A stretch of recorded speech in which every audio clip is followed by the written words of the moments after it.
Alrighty. Good evening, everybody. Welcome to Atlantic Bushcraft Adventures. Tonight we are on episode 157, and we thought we'd chat a little bit about hunting. It's a topic that we haven't actually covered at all in the 156 previous episodes, which completely new territory for us. And I mean, hunting itself is an outdoor activity. It can fall under the bushcrafting mantle. It's actually really enjoyed by a lot of people, and it's their reason for getting out there and getting into the woods, in all honesty.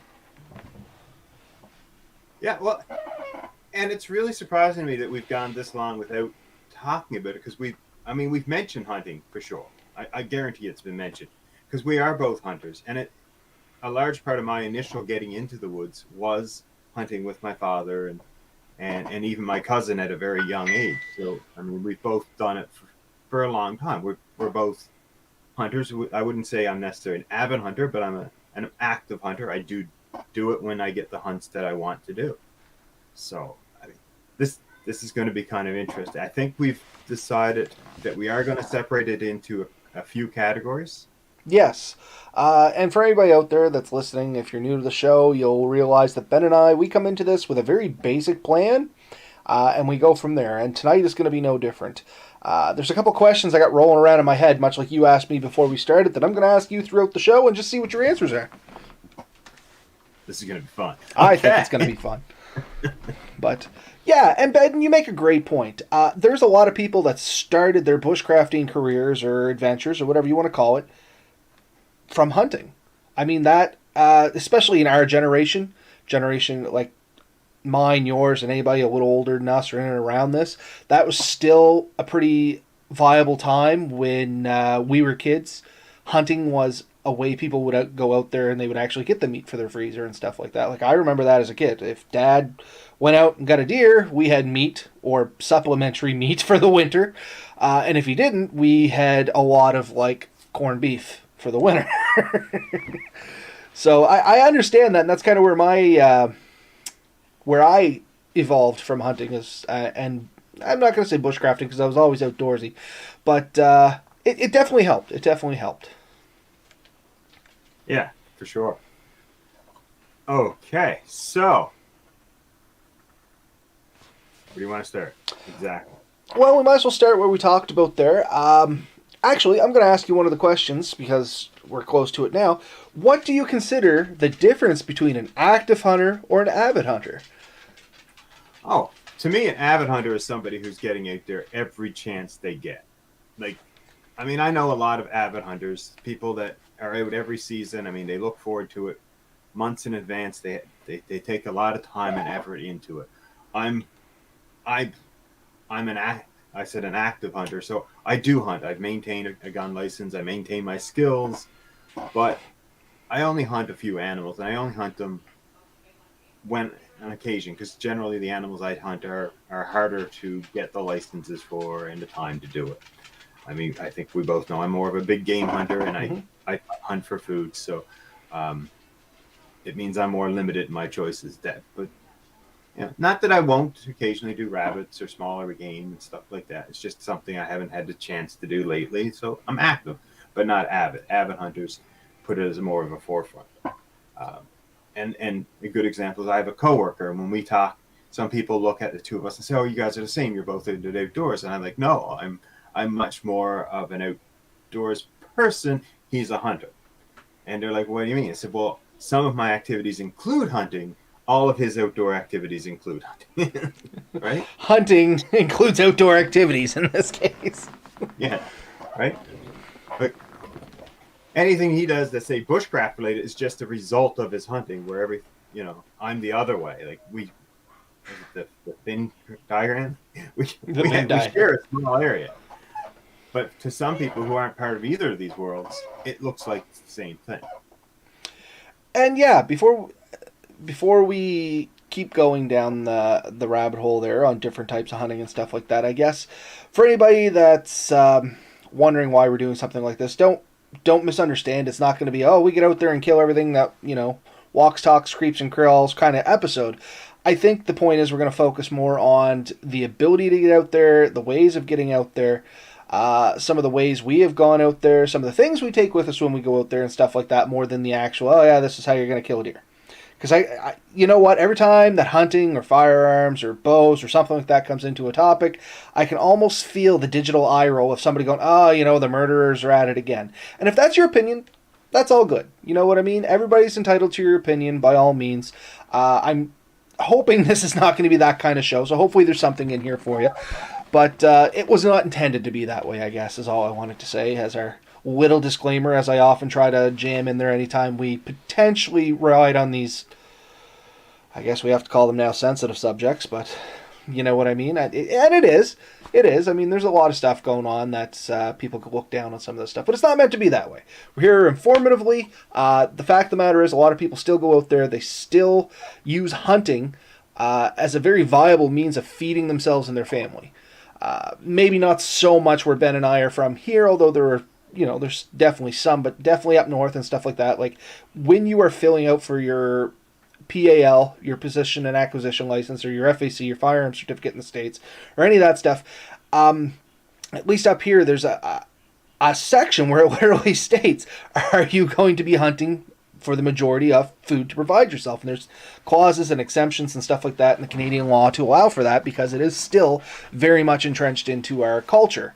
And yeah, anyway, that's all I'll say on that. I just wanted to kind of clear the air on that. Sorry, Ben. I tried to keep it short and sweet and to the point. I'm just throwing a link out so someone can watch us if they want. Okay.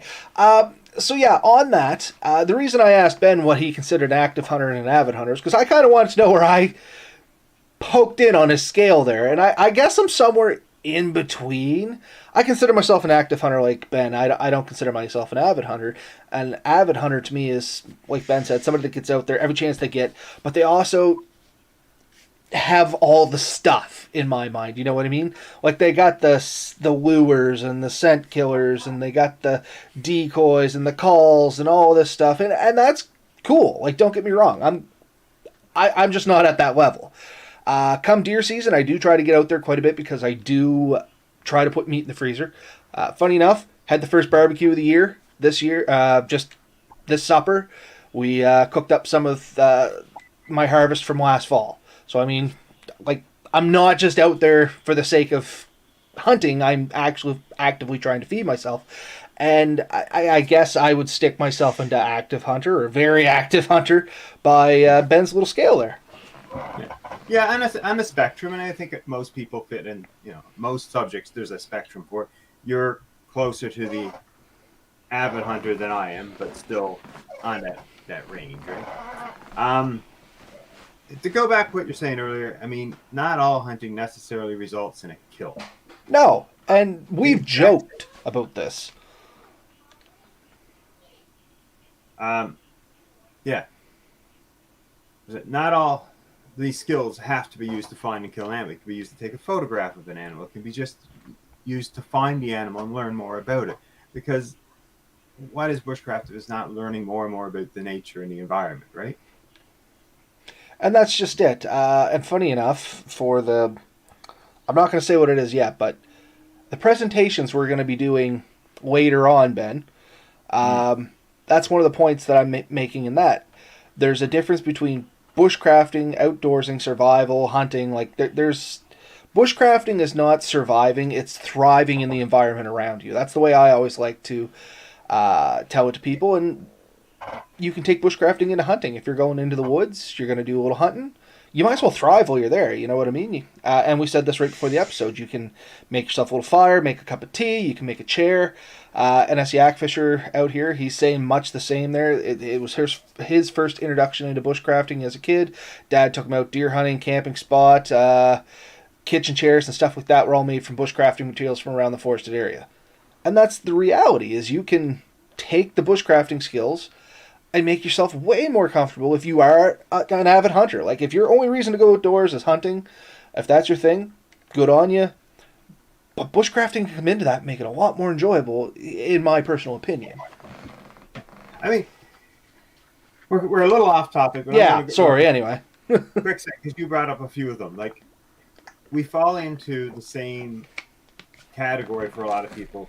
Campers, survivalists, preppers, all these things, hunters, all these things get thrown into the same bag. They're not the same.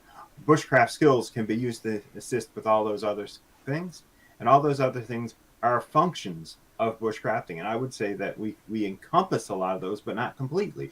They have areas that fall outside of that, um, and that's important to remember that this, what we call bushcrafting, what you know, and it's a term we've adapted. It's not something that we necessarily would normally have referred to ourselves as. I think before we Mm. would just say we were outdoors enthusiasts, might have been a word, but that didn't sound cool in a title.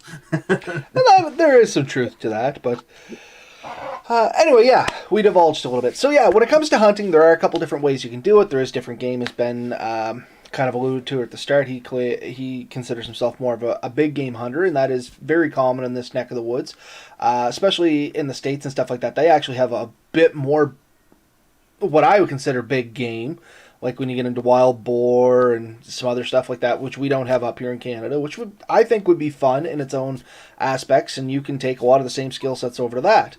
And then there's small game, which once again it's just as common in our area in the neck of the woods here because we do have a few type of waterfowl you're allowed to hunt, depending on your stamps and certificates, as well as we have other fowl in the woods you can go hunt. We have rabbits. There's a pretty good crop of things that you can go for, and there's something out there that if you just want to have the fun, and like we said, we've joked about this. I've gone hunting, forgot the arrows. That's not Yeah. uncommon for me, but you're still getting out there. You're doing some tracking skills. You're getting out in the woods. You're getting to learn about the animals. Ben said, there's lots of reasons to get out there and use these skills. Yeah. Um, there definitely is a lot of reasons to get there. There's a couple of things I wanted to touch on just because they were kind of running through my head as you were talking. There's sustainable hunting. Like some people say, why would you hunt? Well, there's a few to provide food for your family stuff, but also if certain animals are left unchecked, they can do a lot of potential damage. They can overpopulate, and what they can do is actually result in less healthy, say, herds or less healthy populations because they've overpopulated an area. They may deplete populations of other animals, especially if they're consuming their food or they're predators themselves. So there's a lot of things. So sometimes that control needs to be put in. So it's a controlled hunt. It's a calibrated hunt, for lack of a better word, and it needs to be set up in a sustainable way that we can keep it going. It allows the populations to sustain and run, and it allows the population of humans to be able to survive in that same area. And some people say, well, if we weren't here, what would happen? If we weren't here, their environment would be different, and they may not need those controls. But now that we're here, we've changed the environment, and we've affected that. So just the act of humans being there sometimes makes this act necessary. And not to mention, we do the sometimes questionable practice of bringing one animal in to try and eliminate another animal. And in the past, this has been done several times. There's a big thing on in Australia, up here in Rarely coyotes. did. Like, I mean, the idea was, the simple one for us was, we have too many rabbits or deer. I can't remember which one it was. We'll bring coyotes in to thin the herd. There was so much food for them, the coyote population exploded. Now we're on this forever. One's peaking, one's falling, and that's literally what we're trying to do is balance this stuff out now. But yeah. Anyway, did you have anything you wanted to say more on that, Ben, or can we? No, I just wanted to capture that there are actual reasons why hunting sometimes needs to happen, and I mean, I don't think either of us would ever be said that we think that it's okay to hunt an animal that's endangered or threatened, or that would be negative to the environment or populations. I mean, it needs to be sustainable, good practices taken if you are going to hunt. That would be our belief. That's a safe assumption. Just while we have a second there, I want to say hi to David. Was finally able to catch a live show, but been listening to us for over a year now.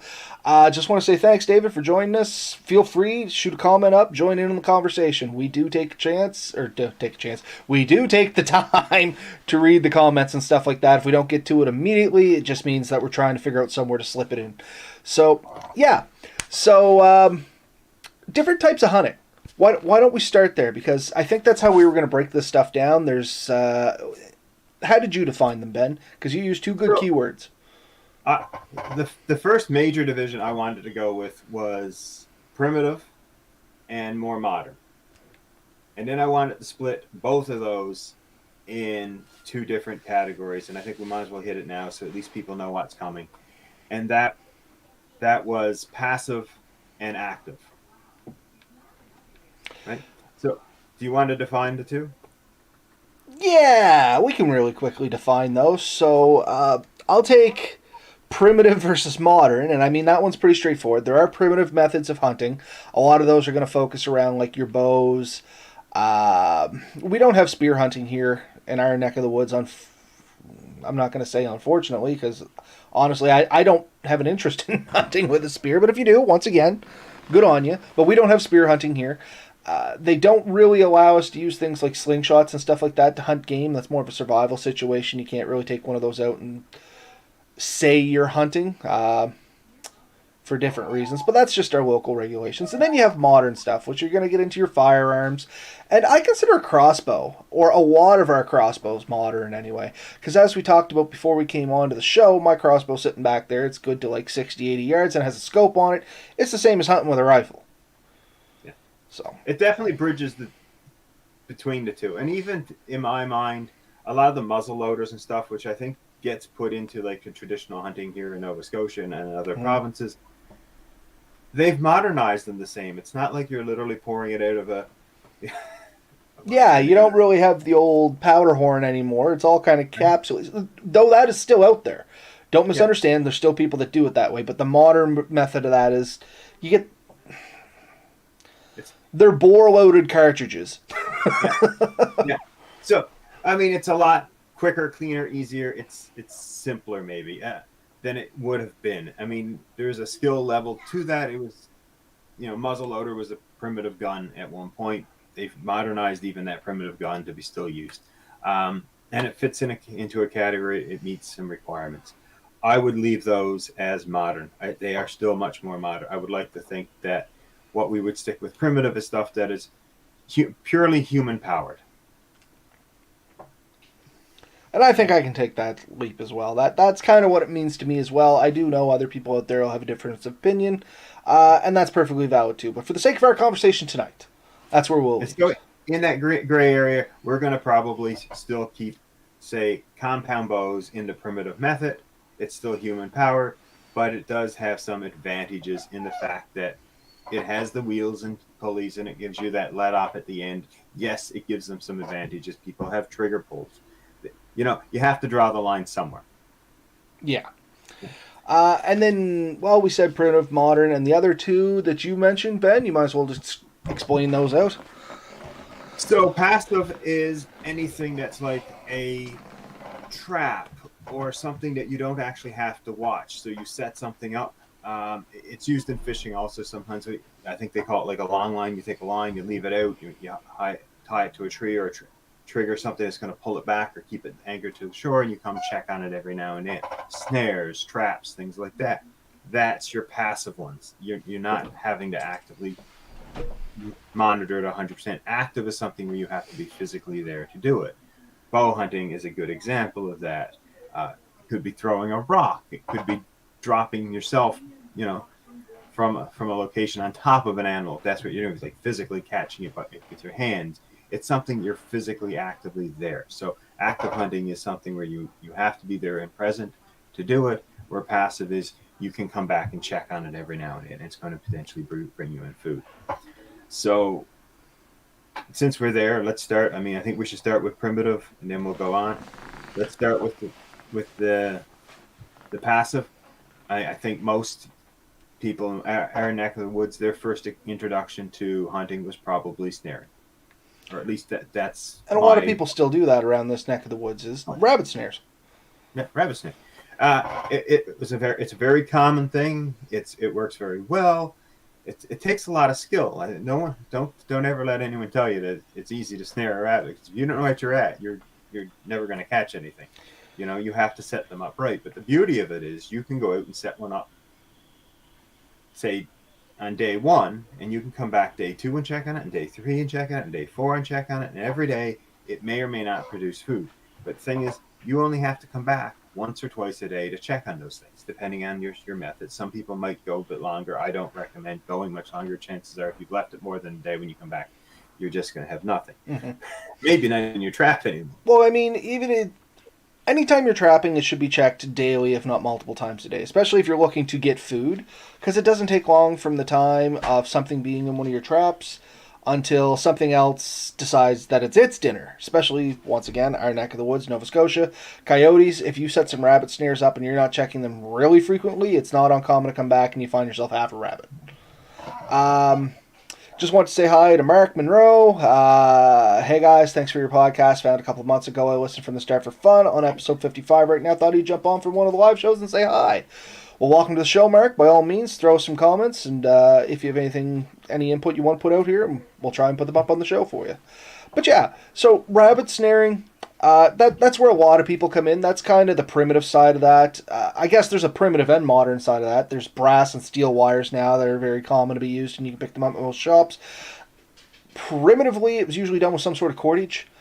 We Yes. have put videos up of like a spring pole snare that I'd shown there, and that's kind of an advanced snaring technique too. And I say it with the quote finger because it's almost unnecessary depending on what you're looking for.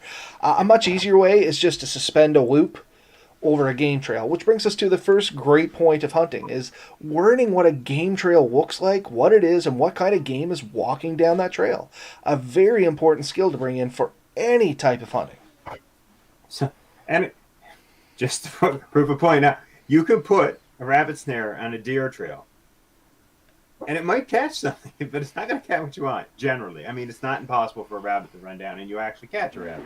But if you catch a deer, most likely he's just going to pull it up and keep going. It's probably not going to stop him unless you're setting that thing way overkill. So yeah, you need to know what you're looking for. You need to understand how that animal is going to react as it comes to where you're going.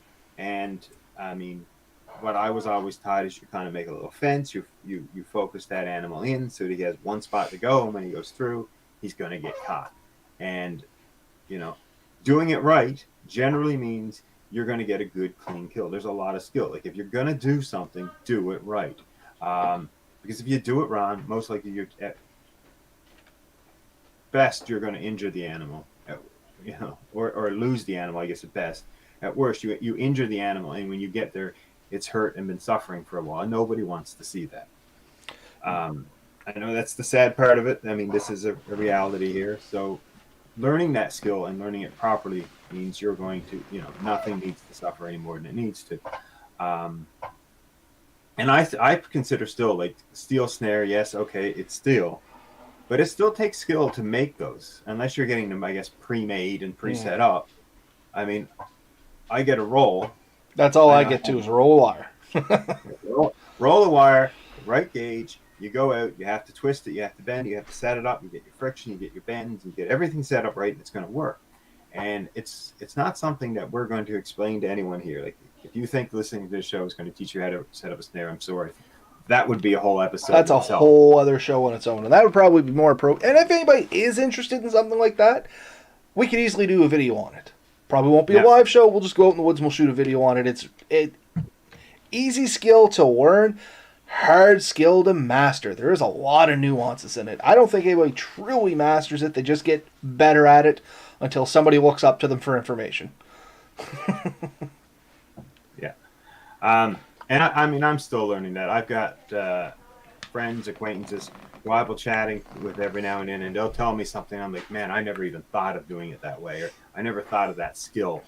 And people, there's a lot to it. It's to become a great trapper in anything. I think is a many years thing, right? To be able to do it, maybe you can do it with a few hours training, but then to get better and better and better and find, get those success rates and have the successes, it takes a skill.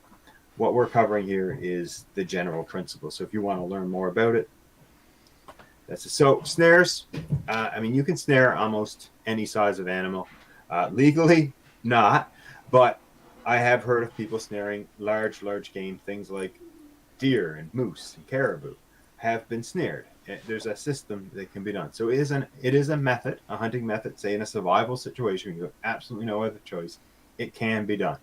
So knowing that skill could potentially, I guess, save your life. Um, and it's a so. What are some of the other methods? Deadfall. Yep. You are better at deadfalls than I am. Figure four deadfall is a pretty classic one for a survival situation because all it takes is a couple sticks. There isn't a modified figure four deadfall that you can use with a piece of string, which actually sets up a little nicer. We didn't get into that the last time we were out.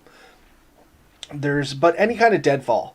It doesn't have to be a figure four. There's lots of other kind of deadfalls you can make, but it's just using the weight of an object to basically crush or trap whatever you happen to be trying to harvest. And the idea is it's supposed to basically push the wind out of them and it gets them by suffocation. And yeah, any kind of a deadfall, it's not a bad thing. They take a lot of skill to set up, and more so on the triggers, I guess, more than anything. Like, to set up the deadfall itself is usually not that bad. It's the trigger systems is the real finicky part of that stuff. With a snare, it's actively open, the animal wanders through, and it kind of closes around it, and that's the whole triggering mechanism if you want. With a figure four deadfall, there's a bunch of notches you got to figure out, and then a trigger point that you got to figure out on that. Like an overhead tree fall, same kind of deal. A spring pole snare. Even if you hook that up to a deadfall, it's always the triggering mechanism that is tricky to do and not hurt yourself in the process.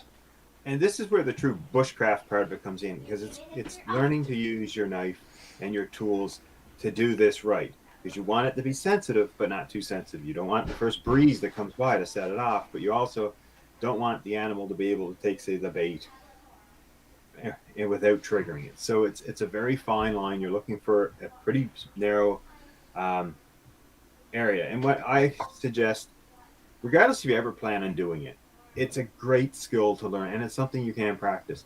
And until I'd seen it done a couple of times and decided I'm going to do this, I've read 1,000 books. Well, maybe not quite 1,000. I've read a lot of books where it explained it, and the concept just didn't quite make sense to me with the pictures and stuff. It wasn't until I did a few. It's kind of like learning to play a new game. You can have someone explain the instructions to you all you want, but it's going to sound like Greek until you actually put it into principle. So you got to sit down and you got to try it, and you're going to see what works and doesn't work.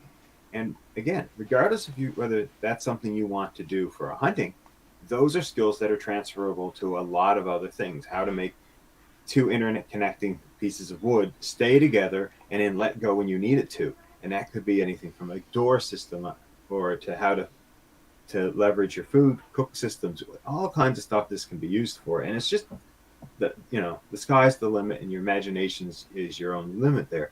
But it is a great skill. So, it's a skill that's been used for thousands and thousands of years, whether it's been the figure four, but some kind of triggering system. The general rule, I believe, is the weight of the fall must be, 3 to 5 times the weight of the animal you're aiming? That's what I've heard as well. So it has to be, everybody's like, oh, I'll set this rock up. And the rock is like, let's say a foot across, let's say a foot square, maybe 4 inches thick. It's a little heavy to lift up with one hand. Oh, I'm going to catch me a rabbit. You're not going to catch a rabbit with that.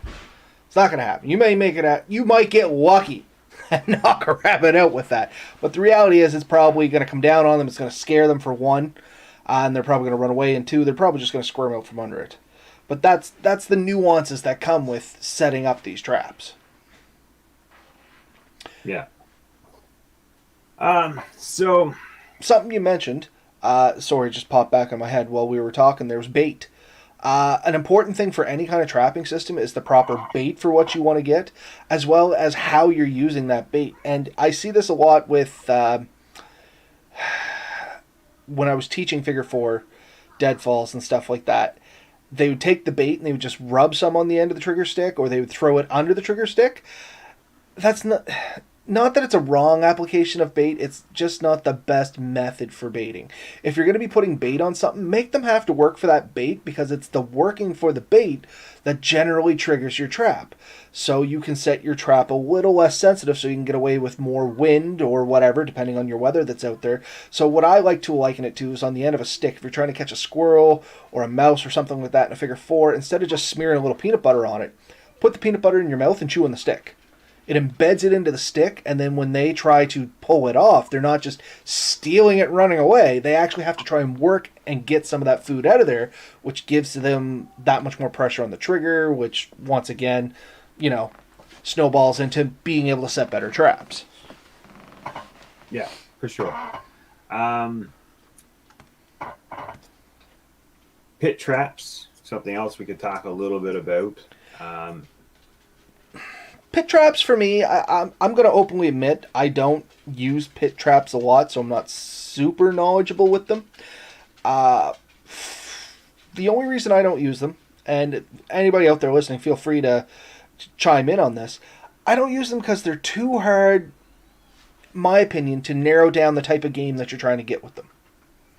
And you can accidentally get the wrong game or people with them. So I'm not a big fan of pit traps. Survival situation, yeah, all right, I'll go for it. But in any other situation, I just don't got a use for them. yeah, but the basic principle behind them, in case anyone's wondering, and I guess there's a couple of slight deviations from it. If you want to go to like fishing, where you make a weir where the animals have a way in, but it's difficult for them to get out, so they're trapped in a space. Pit trap, where you dig a hole or something that they're going to fall in, and they would have difficulty climbing out. The fact is, they're very difficult to set up well. Mm-hmm. A lot of animals are pretty good at climbing and jumping and getting out of things, so you have to dig them fairly deep. The walls have to be done in a very certain way, or you end up having to booby trap them themselves, which adds to complexity. And really, there's a lot of risk. But it's an existing system. Again, it's a passive system, something you would come back and check. A more modern version of it I've seen people use for mice is a 5-gallon bucket. And I know we're not talking modern, but the 5-gallon bucket with the plank that falls off when you put weight on it. Yep. Plank drops down, mice falls to the bottom. All of a sudden, you got a bucket full of mice. They can't climb up because the sides are too steep.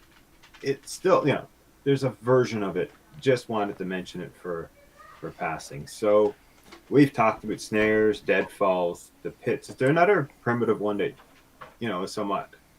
I mean, a lot of things are kind of related to those. I was going to say they're all based, not all, but we've mentioned the three big ones. Because if you get into anything else, like rising traps or even spring activated traps, it's some variation. Yeah, I'd pick one of those.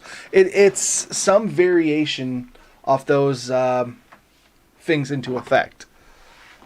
My wife bringing me a drink thinking she was going to be all funny.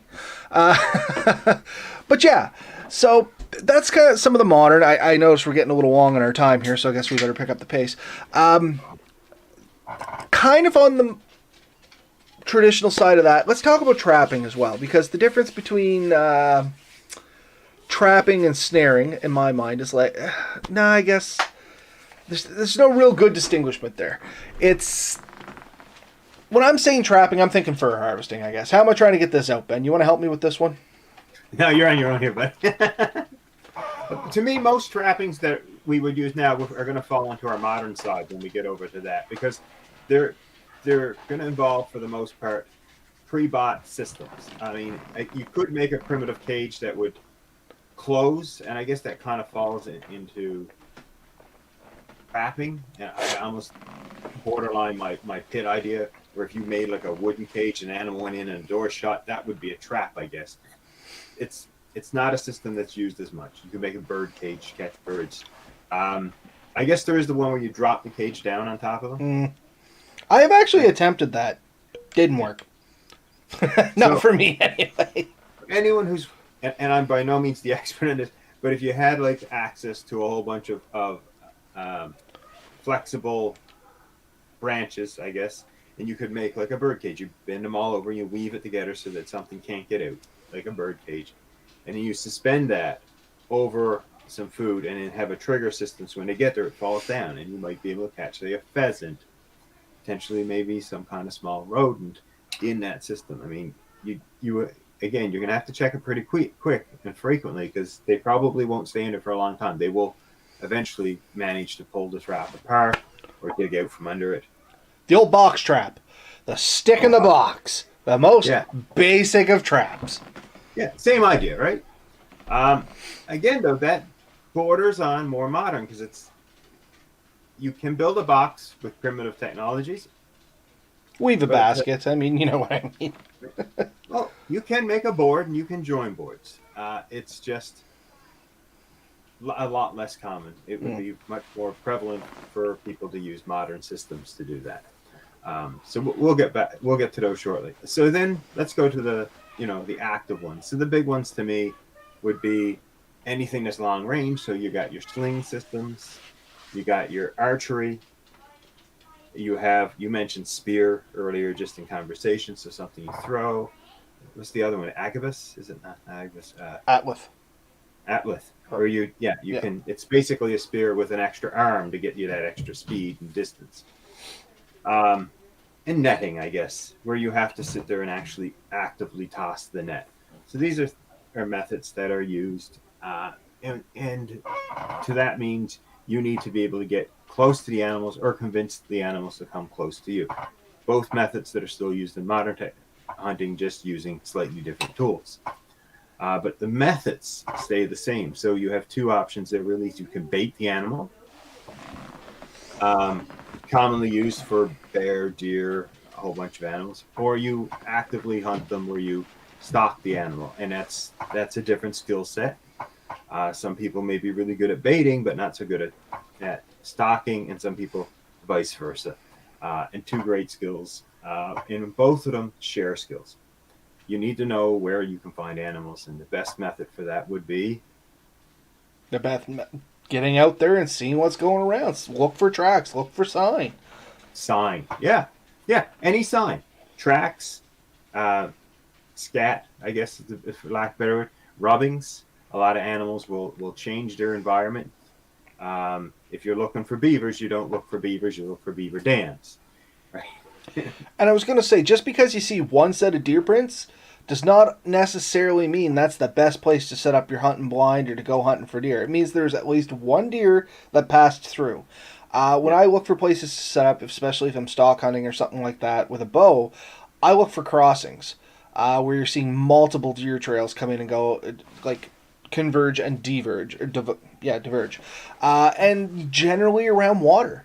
Everything that's alive pretty much needs water to survive.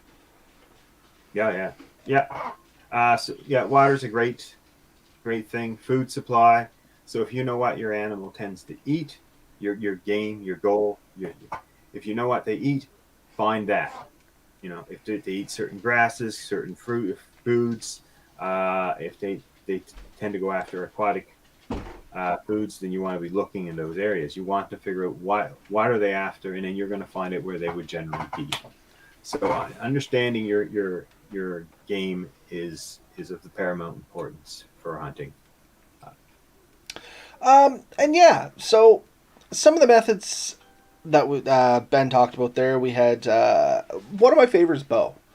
And we Yes. talked about this before. I love bow hunting. I love bow hunting. Large game and small game. Have a lot of fun with it with small game. I don't go out needlessly, much like you said at the start. I still actively hunt for anything that I want to eat. I love grouse. It's a bush bird, and they taste delicious in my mind. Like, I absolutely love them. They're great. Even Mel loves a grouse from time to time. So it's one of the things that I what. And squirrel. Squirrel tastes like turkey, if anybody's wondering. Um, no, dead serious. We've actually eaten a squirrel, and it tastes like turkey. Problem is, you need like 80 squirrels to make a meal. Um, but yeah, that's where I enjoy going out, is just bow hunting. It gives me a reason to get out there. I find the more primitive method of bow hunting gets you a little closer connected to what you're going to be consuming, if that makes any kind of sense. Like, it's fine to go out there and you buy your beef from the store. Nothing against that, absolutely not. But once you have the connection of, you know, where the meal you are eating came from, how it was harvested and processed, it adds not well, it adds enjoyment to it on my end. Maybe not for everybody, but it adds another level of understanding. You know what I mean? It could be argued, and I understand the other side of it, but it could be argued that it is a bit more respectful. Yeah, and I'd be good for that too. I guess that's what I was trying to allude to in a very roundabout way. That more information is, I almost find it more ethical, in my Yes. sense, and that's a personal opinion. because I actively went, I found it, I harvested it, I processed it, and then I fed my family with it. I know point A to point B, I was involved with that animal, and hopefully, in most instances, I was. It was a good, clean harvest, and there was no suffering involved. And I can, that makes me feel better about it as well. And that's all part of ethically doing it, right? If you're going to do it ethically. Follow the rules and laws. Do it as cleanly and efficiently as you can, and then don't waste any of the animal. I mean, it gave its life for you to be able to eat. Show it that respect of not, treating it poorly, because to me that's a waste.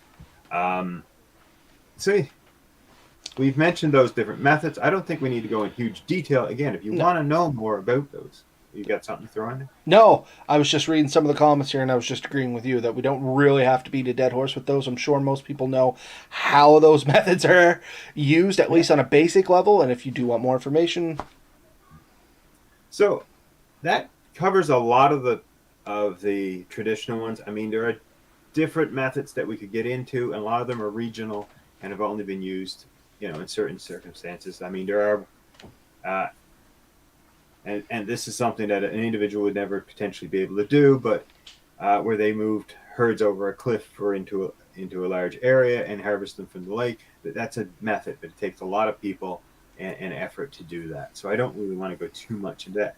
So we can go to modern. So modern, let's go to the passive again. This is where we're going to get truly into traps. We're going to get yeah, into our spring traps. We're going to get into traps that we might put underwater to catch like a beaver. We can talk about those things a little bit.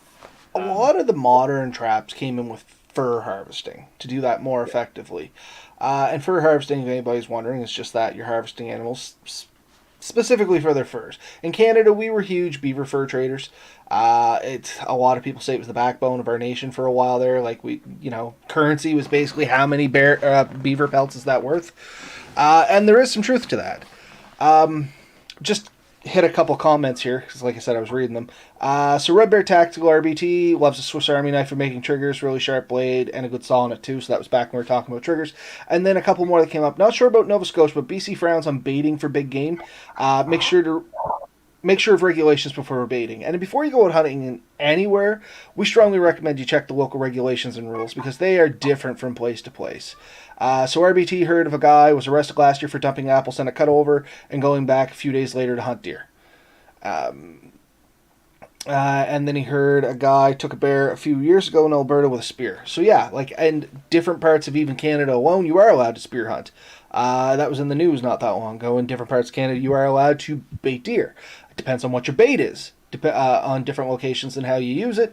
Definitely check your local regulations and rules on it. And if you are in question at all, contact your natural resources office or your whatever is your equivalent to your area and get some answers for it. Because we don't want to give you bad information and say, oh, yeah, you go out there, you bait your deer, and off you go. Because that's not specifically legal in different parts and regions. yeah. And 100% true. I mean, I know that around here, baiting is allowed for some animals, and it's not allowed for other animals, and you have to be very clear in that.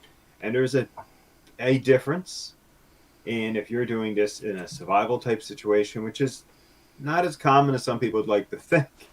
Um, and if you do use a method that's not legal, you for survival, it is possible you are going to get charged, but at least you're alive to be charged. You know what I mean? Like, It's going to be a hard courtroom to press you if you were staying alive. Now, if you were going out there and maybe going a little too far with it, yeah. yeah, And, all right. and the line there too is that did you intentionally go out there to survive? Like, if you put yourself in that situation and then broke the law to stay out in that situation, that's totally different than if you were part of a plane crash and no one knew you were two and it took you days to hike your way out. That's a totally different situation. And I mean, I'm just giving an example of those. You're going to go out and test yourself. um, if you watch even some of these survival shows, oftentimes they purchase the licenses for these people or permits for them to do this. There is a legal way to do it, and you may not be able to get to do it, and that's in a case where maybe you can practice without actually doing it.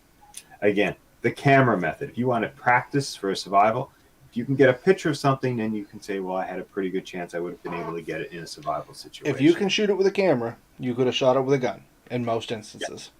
Yes. Except for those cameras that got like the outrageous zoom on that, and then depending on who you're talking to with their hunting stories. Yeah. But just, there are ways to do it. And again, this is not a how-to. It's just sort of a An brief information FYI. of what can be done. So, yes, the modern traps, the beauty of those, I think the biggest thing is they're very repeatable. You can go to the store, you can buy 1, 10, 20, and everyone should act within a certain margin of error exactly the same as the other one, right?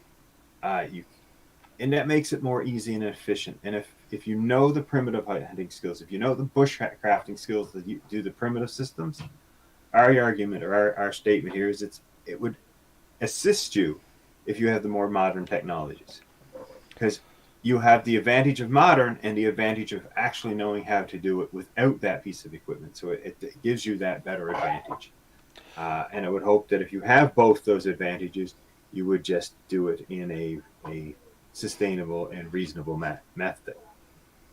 Um, and if you want to see these pieces of equipment, I mean, I would highly encourage you to take the fur harvesting course. I believe there is a full course on that. Yep. And they will teach you about a lot of this equipment and the safety and stuff we need to do. Because with all these things, there is a risk to people and other animals if they're set up wrong and not clearly identified. So you're back to needing to know your game, yeah, and kind of think like your game. Know what they eat, know where they're at, know their breeding seasons and stuff like that too, because some animals very different how you would hunt them during different times of year and different stages of their life cycle as well. But yeah. And it's something we haven't really mentioned. Like a lot of animals, I mean, you can bait them, but you can also call a lot of animals in. But if you don't know A, how to call, or B, if you're in the right season, I mean, you try calling a bull moose in the middle of summer with a mating call, it's probably not going to work. It might, but it probably isn't. You know what I mean? Like, you need to be in the right season. I mean, he could be confused. But no, it's very true. Right? There's a season where they're more adapt to or inclined to respond to these signals than others. So it's good to know this, what season it is. Also, even if it's a good time to hunt, because an animal that's in rut may not actually produce great meat. And that's the number one thing I will mention on the harvesting side of stuff. If you've ever tried deer steak or moose steak or something like that and you thought, oh, I just don't like the taste of that, if it's a real weird taste you can't put your finger on, it's probably what most people refer to as a gamey taste. And once again, depending on the time of year it was harvested, how it was harvested, and stuff like that, it's going to affect that gamey taste, so to speak. Yeah. And, I think some people know my father was a hunting guide. He was actually a very good hunting guy, and he taught me a lot about that. And he's like, there was certain times where he was hunting, and he seen an animal he could tell that was in those stages. He would not harvest it. He said it's just a waste. I'm not doing that. And that's an important thing to know and understand. I can't emphasize enough to really know and understand the animal you're going after before you start. It takes a lot of skill and respect for the animal to do it right. So we've kind of talked a little bit of the modern traps and stuff. Next, I guess we'll go into, and you've mentioned it already, but let's talk about it. Modern crossbows, guns, firearms in general, I guess. The advantage over the primitive is generally better range, more consistency. More repeatability. Much like the traps, it's going to function the same way consistently. Yeah. As long as you've practiced and have skill with it. And not that you can't get it with others. And I mean, I know for a fact, like my bow skills are much better than they were a few years ago, and I hope they'll be better in a few more years. I don't bow hunt per se, but I do practice with my bow. I love my bow. It's great fun.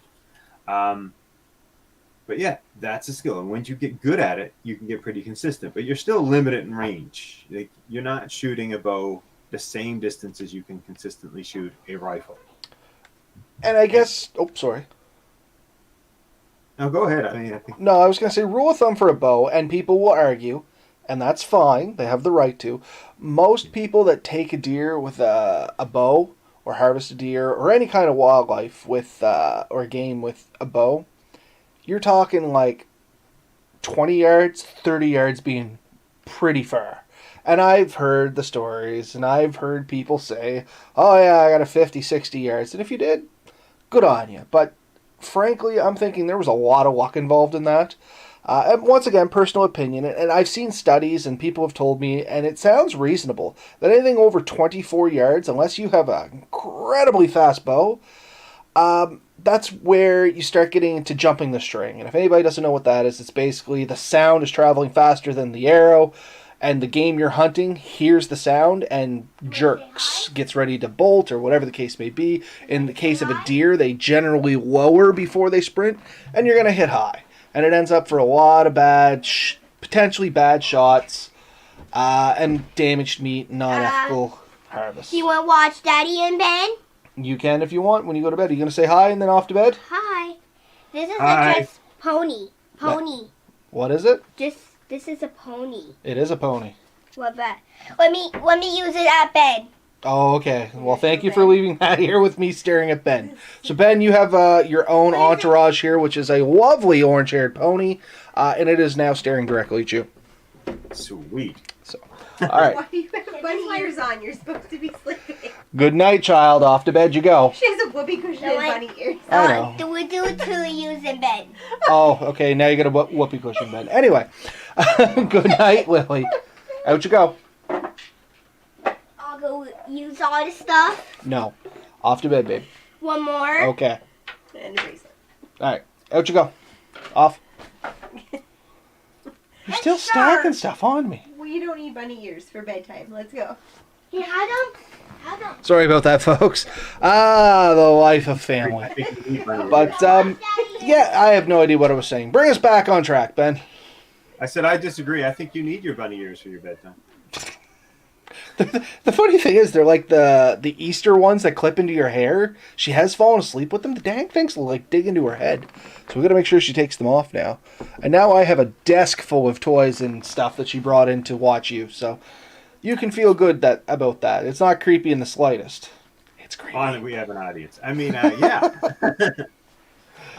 So we were talking about consistency, like bows, guns, things like that, and range. And like you were saying, 20 to 30 yards is considered a pretty reasonable distance to be shooting with archery. Once you go much past that, like you said, they can hear the noise and react, and they may not be there, or you may get a wounded animal rather than an actual taken down animal. And that's something that I have experienced, is wounding an animal and then not being able to recover it. And that is a very disheartening feeling. It does, for me anyways, make me feel sick to my stomach to think about it, because I did injure an animal and then I wasn't able to put it out of its misery, that I caused it.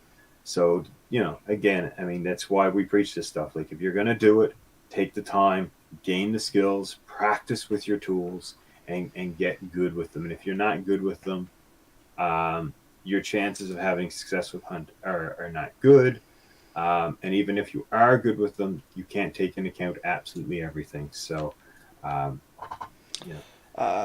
So Red Bear Tactical, not really comfortable with his bow. He prefers his rifle. He's thinking about trying black powder flintlock. And like Ben said, it's just kind of a practice thing, and then eventually you got to jump in. Me, before hunting season, if I know I'm going to be taking the bow out, roughly 30 days, sometimes 60 days before the first day of season, every day I get into the ritual. If I take my bow out and I shoot 6 shots.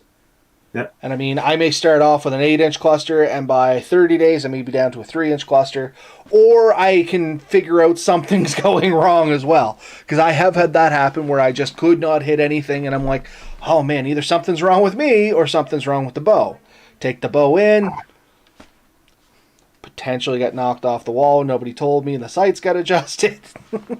But you know what I mean? Things happen, and this is how you find out before you go out. Practice at home, even if you rifle hunt. Natural Resources has free ranges that you can use across the province. Take your firearm out, make sure it's sighted in. Make sure that when you pull the trigger, you are confident you know where that is going to go. Yeah. The bow, the other thing you might find too is an arrow is damaged, and that will make a huge difference. Uh, I have I might have one up here. I should.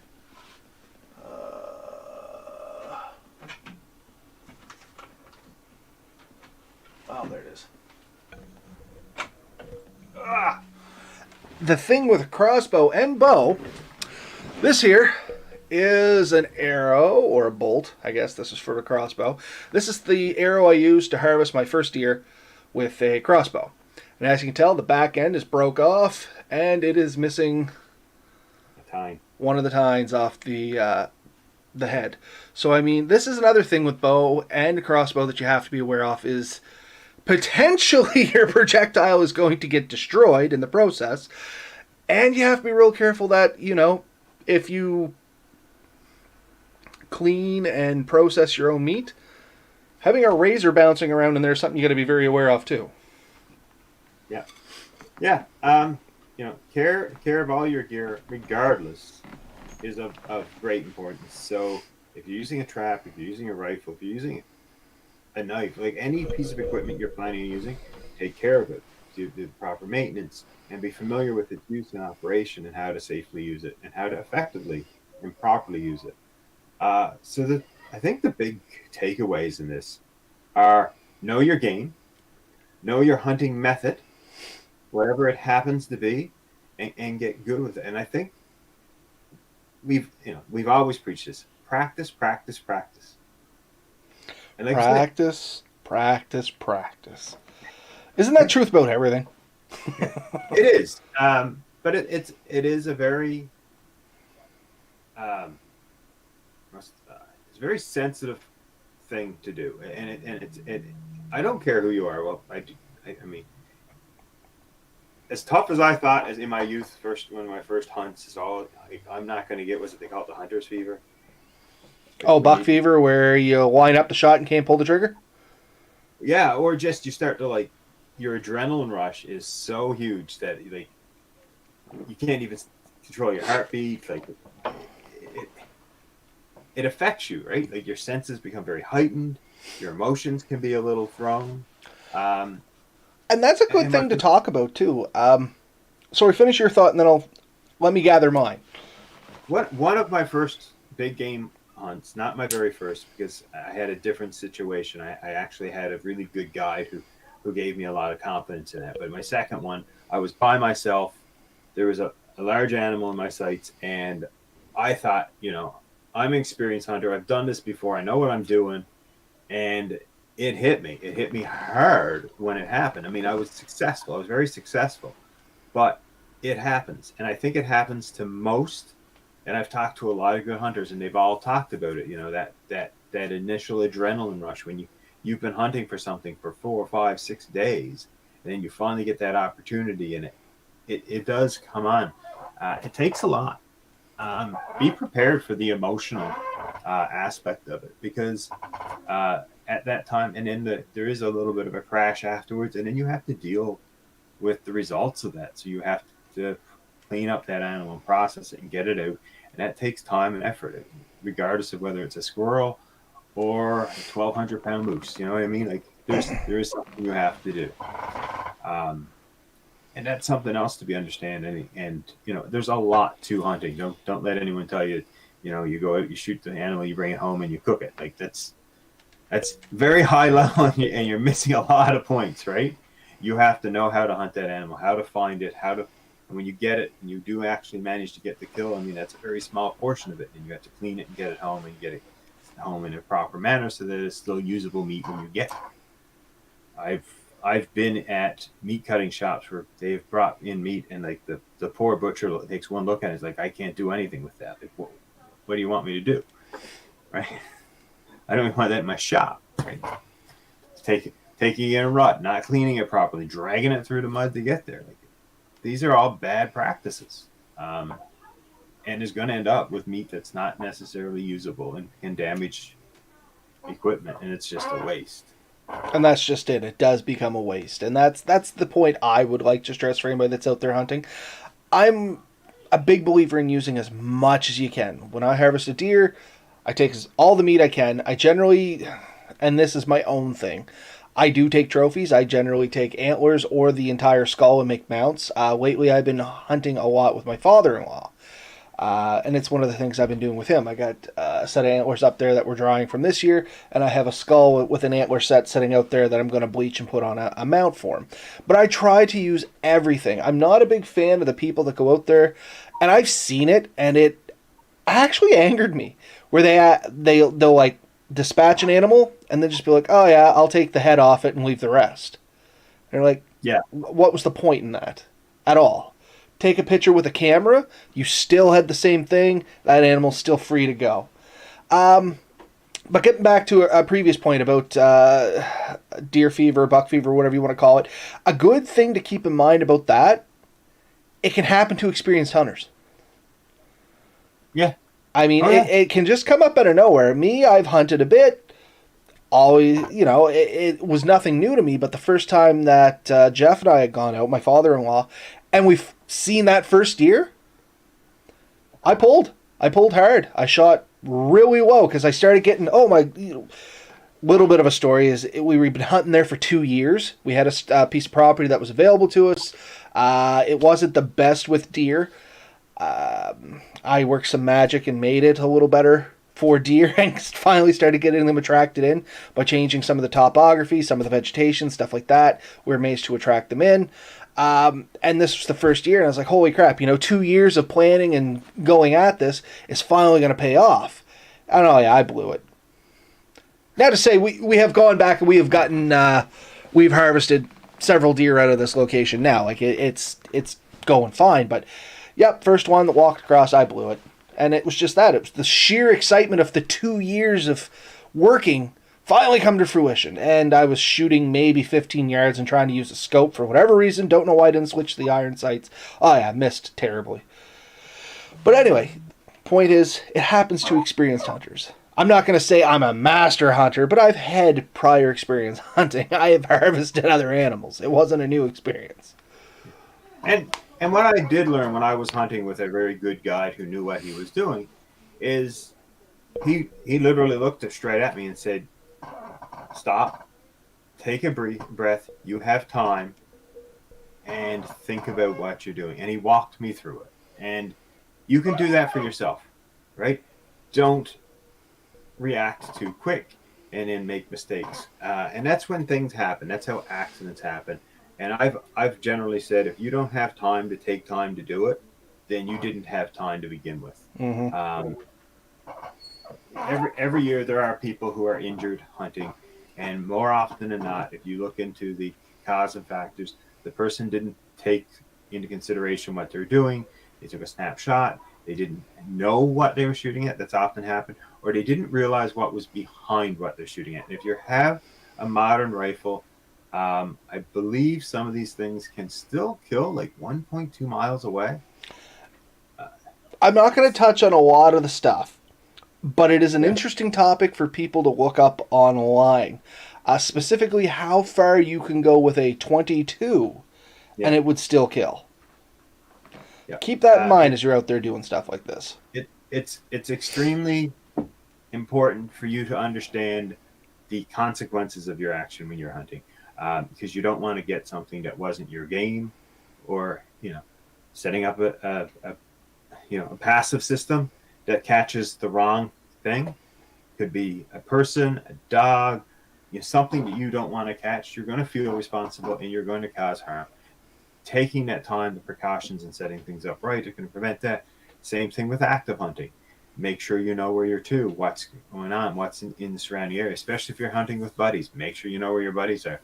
I've hunted with buddies. We are always very clear. I will be here. When I leave here, I'm going here. I will not leave that spot until we all see each other or until we've contacted each other. Set those parameters so everyone knows where everyone's to, because it only takes someone to start wandering around and walk into someone else's range and they not realize it. And then all of a sudden, everyone's just really sorry.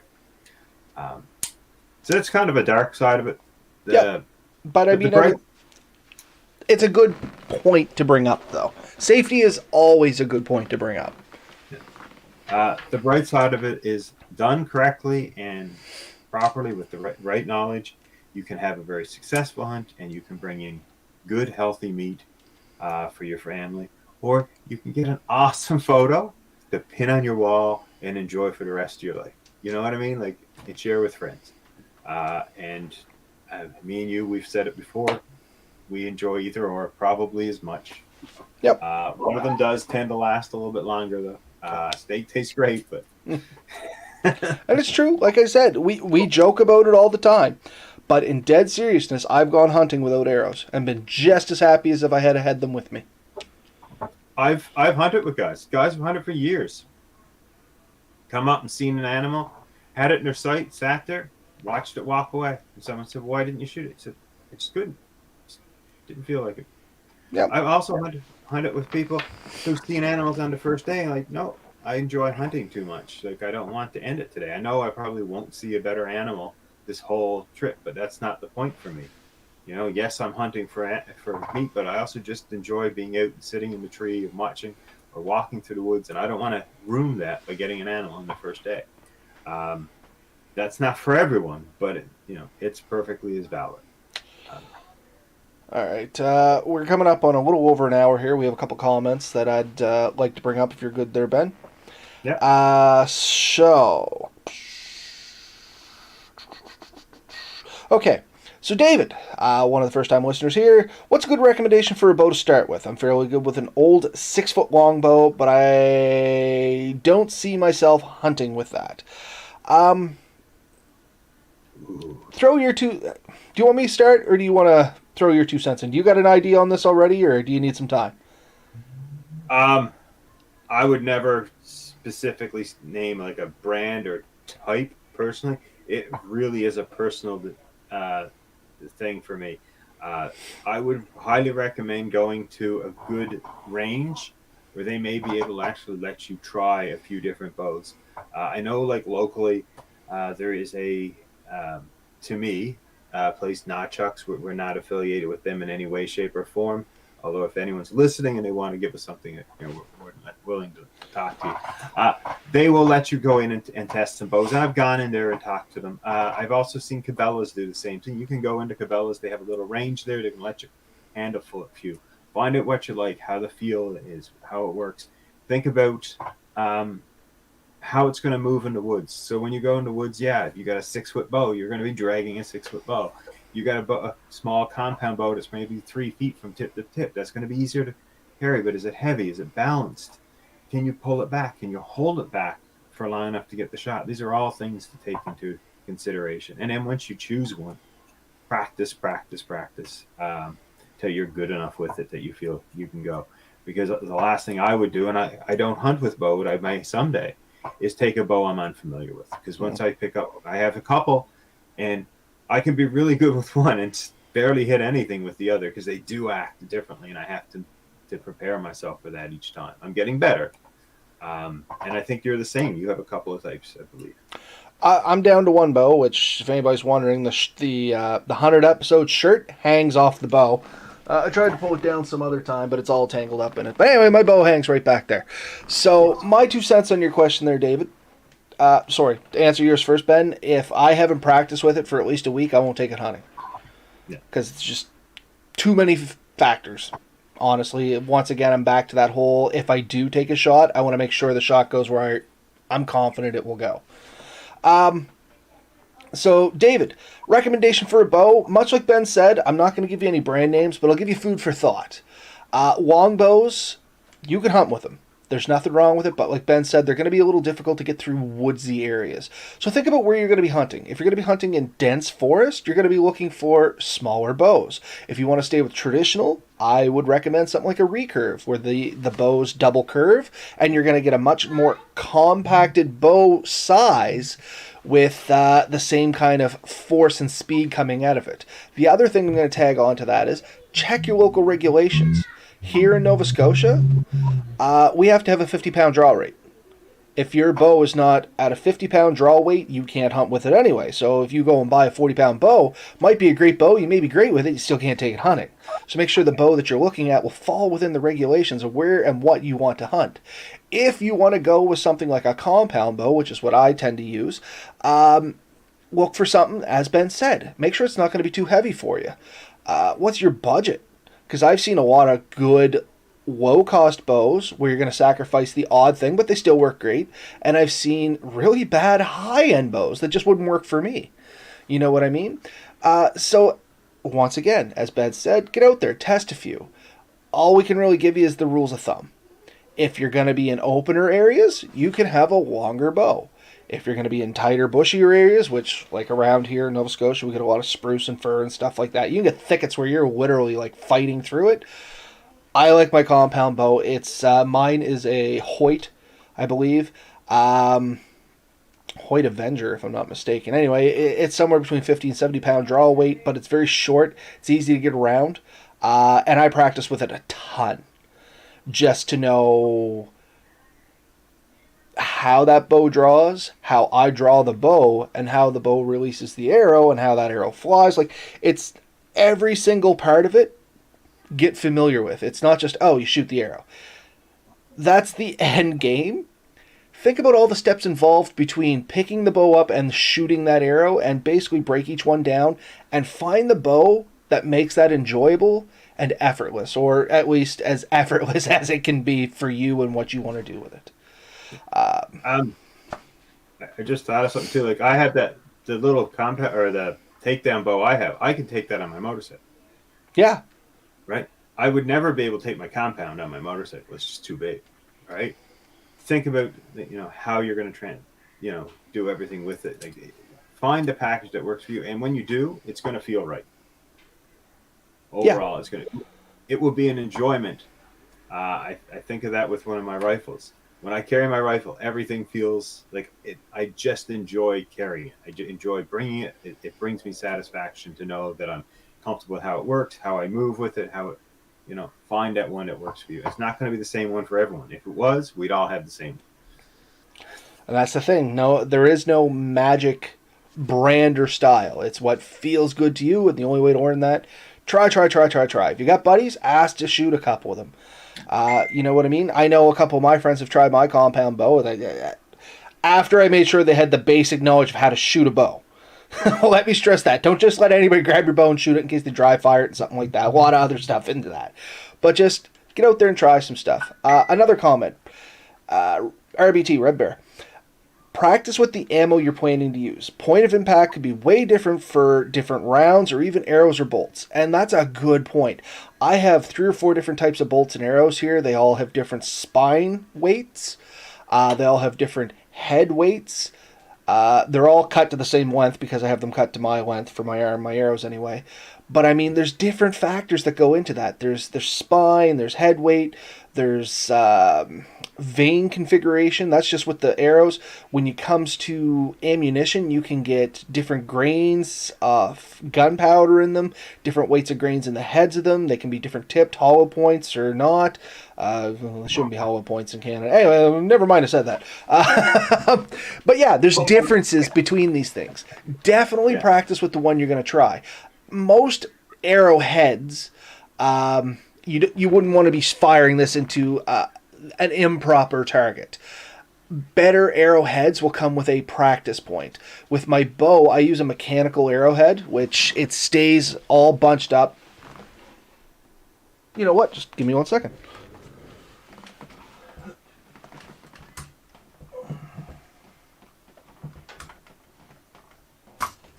There we go. To prove my point. Because I always carry the practice head in with my arrows. So what this is the actual live arrows. These would be blades, and when this impacts, these open up and it gives you a 2-inch slice. These just stay closed, and this is for practicing and shooting into targets, because this was designed to act like the arrowhead that I carry with the, let's call them live arrows for lack of a better explanation. But yeah, definitely practice with them. Yeah, no, very good points. In fact, I thought of that earlier and didn't mention it. But no, especially bows and guns, just take a lot of thought into that. Make sure you're practicing with something that's as similar to what you're actually going to use as absolutely possible, if not the exact same thing. Like I said, the practice arrows are a great example of that. and practice at the distances you plan on using them. I know you won't necessarily know it, but practice at a range. If you always shot at 60 yards and that's all you've ever shot, well, you're only really good at 60 yards. Just being able to judge range is a skill in its own. Yeah, for sure, right? 60 yards, 30 yards, 120 yards, big difference, right? So Dave said, really appreciate the advice. He's backpack bound, so he's probably going to stick with a recurve or takedown and practice for a few weeks, months. If you're going to be backpack bound, you can't beat a takedown. They make a takedown in both a recurve and a longbow. I would only suggest, if you're going to have the choice of buying one where you already have a longbow, if you're familiar with that platform, it's great to try, but if you need that more compact feel, definitely grab a recurve. Yeah. But anywho, you got any final thoughts there, Ben? Or? No, we've covered a lot of stuff. I mean, any of this we could go a lot more in depth in it, but I think it's a good topic, good to bring up. I can't emphasize enough that, if you're going to do it ethically and responsibly, and really take the time to practice. It is a huge skill, and the more you have your bushcraft skills up, the better it's going to be. Practice your tracking, practice finding your animals, practice using your tools, and it's going to add to it. I mean, it is it's a great skill to have. I think that most people agree with that. Just because RBT threw it up here, I'll give one last take on something he said. For his rifle, he loves his reloads because it makes sure of consistency. That's great. If you're going to be shooting reloads that somebody else gave you, realize you are taking them at their word that those reloads were all done exactly the same. So unless you're pretty good friends with the guy and they shoot their own and they have a lot of times. I've had bad experiences where people gave me like boxes of ammunition, say, oh, they're reloads that were given to me. I got rid of the gun, so it's all yours. And I've been like, fool me once, because I've seen them overpacked, shooting way too hot, cause breach damage. And I've seen them underpacked, and literally the bullet just kind of went bloop out the end of the barrel. So I've seen both ends of that spectrum. Just be sure what you shoot. Once again, as RBT said, just practice with them a little bit. Yeah. But anyway, yeah, I have no closing thoughts. I think Ben said it all. So as always, get out there, have fun, get dirty, but play safe. Night all. Night, everybody.